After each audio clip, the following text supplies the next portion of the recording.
It hasn't seen a living soul in at least 300 years. Patricia, an 18-year-old woman, steps into the ballroom. She's a new-age goth with a chip on her shoulder. Mysterious whispers float throughout the room. Patricia rolls her eyes. Oh, this is so lame. Oh man, my white vans are all dirty.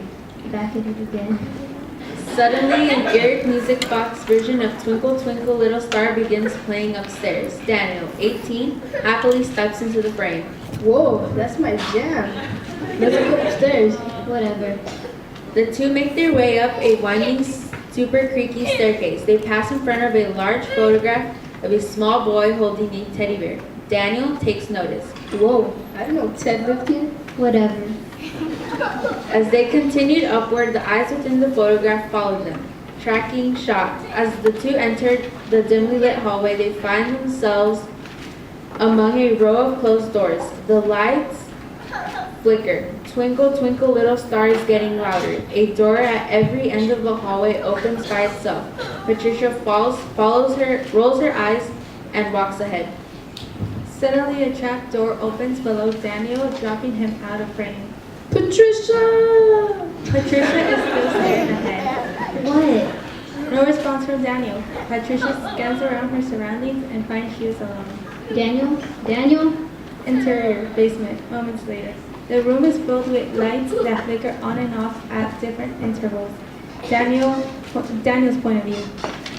A dusty piano plays Hotline Bling by itself in the corner of the room. An unseen force is trying to unlace Daniel's white vans. A ghost, Alonso, materializes at the piano. So, do you like Drake? Interior, Griffin Manor, night. Patricia edges closer to the room at the end of the hall. We can now see that the color of the door is now red. Patricia pushes the door open and gasps. What the? Interior, basement, moments later. Daniel is seated next to the ghost at the piano. They are playing Work From Home together. Whoa, dude. I didn't know that ghosts could play the piano so well. Thanks. Those white vans, though.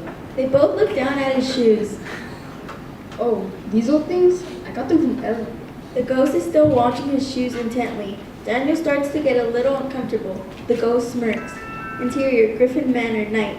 In the center of the room is a gigantic black hole. Patricia warily steps towards it. Her foot falls on a loose floorboard. It gives way under her with a loud snap. Interior, basement, moments later. Daniel and the ghost haven't moved since we last saw them. Dude, is there something on my shoes? You keep staying, and it's kind of weird. We've been waiting for a long time. For what? Allow me to explain. The ghost floats out of his seat. The room fills with mysterious fog, taking us into flashback. Griffith Manor, a long time ago or something. We find ourselves in the same room as Patricia, except she is nowhere to be found and the room is fully furnished and lively. It was about 300 years ago, if I remember correctly. We were all employees working at the manor for the summer. A man walks into frame, carrying a box full of rags and shoe shiner. It is evident that he is the ghost. However, this is back when he was a human named Alonso.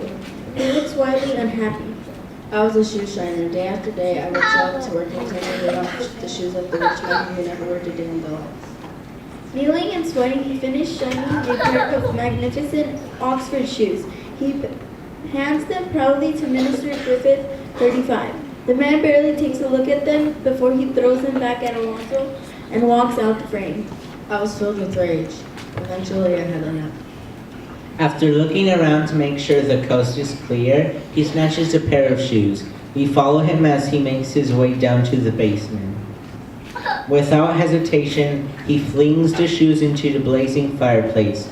Out of the flames, a terrifying witch emerges. She puts her hands on her hips and shakes her head. My dude, what you just did totally sucked, man. I kind of have to curse you now. And so she did. Your soul will be trapped in this basement until you find the white vans belonging to a young man named Daniel. She laughs maniacally. End flashback, interior basement. Daniel stands up confused. That's oddly specific. I know, right? You can have my bags, though.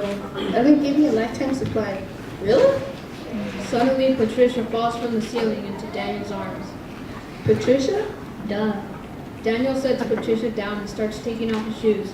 He hands the shoes to Alonzo, who in return gives him a giant set of house keys. Take these keys. The manor's all yours. Oh, sweet. Patricia snatches the keys out of Daniel's hand. I'll take these. We pan out as Patricia and Daniel's conversation becomes inaudible. Alonzo happily puts the white bands on. Then he shrugs, dabs, and flies away, finally free.